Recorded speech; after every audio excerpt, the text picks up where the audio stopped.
It was a spectacle the northern indigenous community of Deta won't soon forget. Just 220 members of the Yellowknife's Dene First Nation call this place home.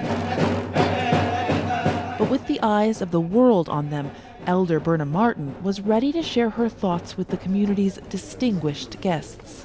Indigenous women that go missing, murder, that's a big one. That's a big one.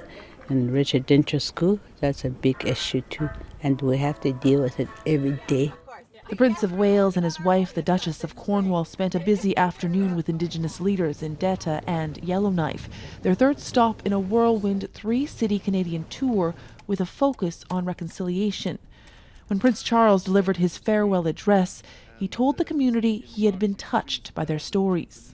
It has been deeply moving to have met survivors of residential schools who, with such courage, have shared their experiences.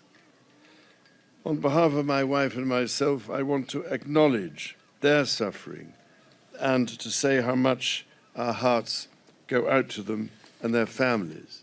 He stopped short of apologizing on behalf of the Crown, though Indigenous leaders who met with the Prince earlier this week say they are hopeful about the road ahead. On Twitter, the president of the Metis Nation of Canada said, throughout his visit, Prince Charles has demonstrated his receptiveness to the many stories, including the profoundly difficult ones. I felt he truly listened during our conversation and is open to exploring a shared pathway forward. The Prince of Wales and his wife returned to the UK late Thursday with a promise to remain in close touch. His 19th visit to Canada, unlikely to be his last. Yourex-West, Global News, Yellowknife.